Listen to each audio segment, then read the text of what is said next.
Bismillahirrahmanirrahim. Alhamdulillah wassalatu wassalamu ala Rasulillah wala haula wala quwata illa billah.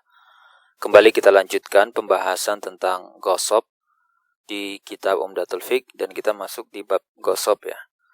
Dan di sini arti ghasab adalah merampas, merebut hak orang secara paksa atau mengambil dengan tanpa izin. Nah, di sini beliau mendefinisikan ghasab itu adalah istilah al-insan, seseorang menguasai, mengambil alih harta orang lain ala mali ghairihi bi ghairi haqqin, tanpa ada hak. Jadi dia nggak punya hak sebenarnya ketika dia mau mengambil alih. Jadi caranya itu salah. Kalau dengan membeli, dengan menyewa, itu kan berarti dengan cara yang hak. Tapi ini dia nggak pakai jalur jual beli, nggak ada jalur hibah, nggak ada jalur pinjam gitu. Tapi dia kuasai, dia ambil alih, ya seenak hati dia. Dan kemudian kita akan lihat konsekuensinya ketika seseorang mencuri. Man ghasaba syai'an, maka apa yang dia harus kembalikan? Barang yang dia curi dan juga nilai sewa dari barang itu. Ya, kalau memang dia selama didiamkan atau dipakai itu akan dikenakan biaya sewa gitu ya. Misalkan entah rumah atau yang lain, maka itu dia harus ganti senilai biaya sewanya selama barang itu berada di tangan si pencuri tadi. Kalau misalkan barang itu menjadi berkurang nilainya, mengurangi harganya, maka dia harus bayar nilainya juga. Jadi selain dikembalikan barangnya, dia harus juga bayar nilainya, nilai kerugian yang berkurang dari barang itu. Lalu kemudian, kalau misalkan dia mencuri budak. Nah, kemudian budak ini melakukan tindakan kriminal. Jadi objek curiannya justru merugikan dia, gitu ya. Dengan cara apa? Janal maksub artinya berarti pencuri yang menganiaya budaknya, gitu. Maka berarti ya dia harus ganti juga, kembalikan budaknya. Kemudian berapa kerugian yang timbul akibat penganiayaan, kezaliman, kejahatan dia harus ganti si pencuri itu tadi. Ya, orang yang merampas tadi. Baik itu misalkan,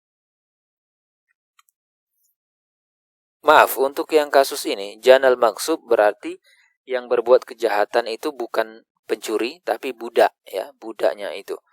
Nah, maka berarti yang nanggung kerusakan, kerugian akibat kejahatan budak itu adalah pencuri. Terserah, si budak itu jahatnya ke tuannya sendiri atau jahatnya ke orang lain, misalkan menganiaya orang lain, maka yang harus menanggung semua itu adalah si pencuri. Nah, kalau sekarang dibalik kasusnya, ya, jana alaihi ajnabi, sekarang budak yang jadi korban. Kalau statement sebelumnya ini budak yang menjadi pelaku, dia yang jahatin orang lain, dia entah lukain orang lain.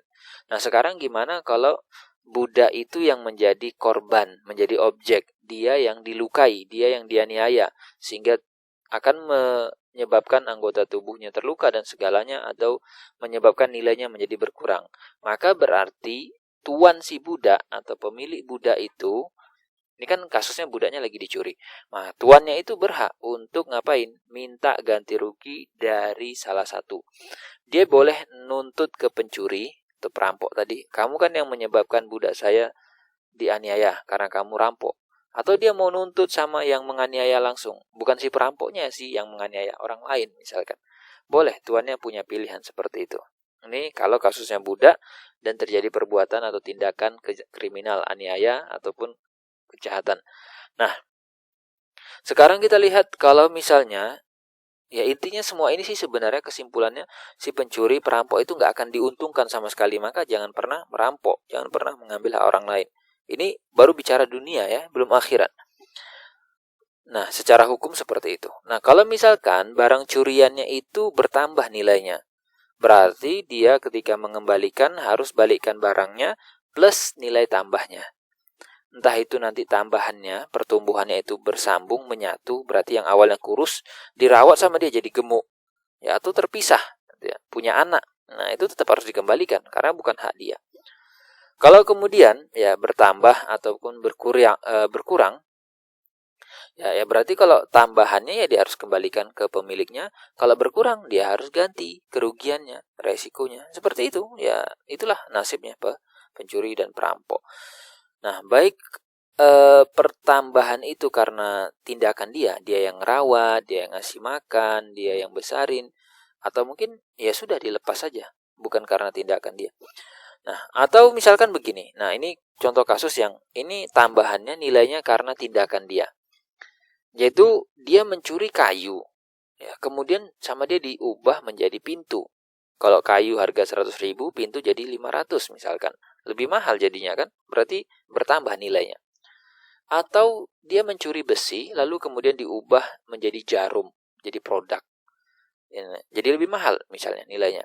Maka berarti dia harus tetap balikkan itu ya.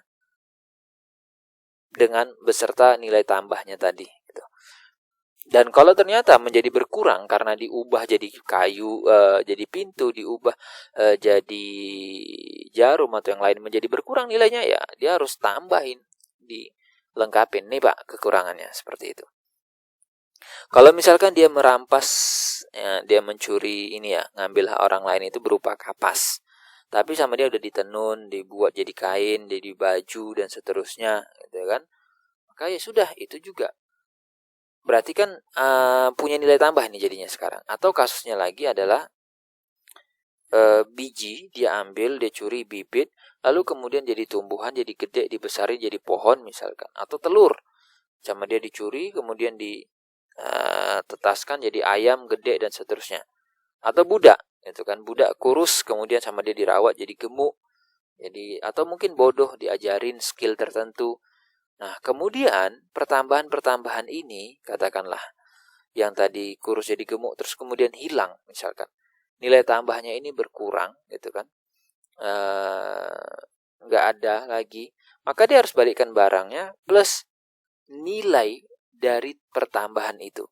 Karena memang seharusnya, misalkan, kambing selama berapa tahun gitu misalnya. Itu kalau dirawat bagus, memang bakal bertambah. Bakal nambah beratnya, bakal nambah dagingnya, bakal nambah anaknya gitu. Nah, ternyata tadi itu sempat nambah, terus mati, hilang. Nah, itu harus diganti oleh si perampoknya tadi. Memang seperti itu, nggak ada enaknya. Lalu kemudian, kalau misalkan barang yang dirampok tadi rusak gitu ya, atau hancur, atau mungkin nggak memungkin terkendala sehingga nggak bisa lagi dikembalikan, maka kewajibannya adalah ganti dengan yang semisal, baik itu entah takaran atau mungkin beratnya gitu ya, atau mungkin nilainya. Ya, kalau memang nggak ada yang semisal dengan itu. Lalu kemudian kalau misalnya dia bisalah kembalikan barang tadi, entah mobil atau motor atau yang lain gitu, karena tadi hilang juga misalkan dari dia. Sekarang bisa dia kembalikan, atau sudah diproduksi yang semisal, dia balikkan itu, dia boleh ambil uangnya tadi, seperti itu. Tadi kan awalnya dia gantinya uang. Pak, ini udah ada barangnya, saya mau balikan barang aja yang semisal, uangnya kasih ke saya. Bisa, seperti itu. Nah, kemudian kalau misalnya dia sekarang, barang curiannya sama dia dicampur dengan barang lain yang sama nilainya, ya sejenis. Ya. Berarti misalkan gula, tepung, yang kayak gitu kan susah dipisahkan. La yatamayaz minhu bihi. Gak bisa tuh dibedain. Dia curi gula 10 kilo merek A dicampur dengan gula yang sejenis juga, yang kualitasnya sama dari merek B.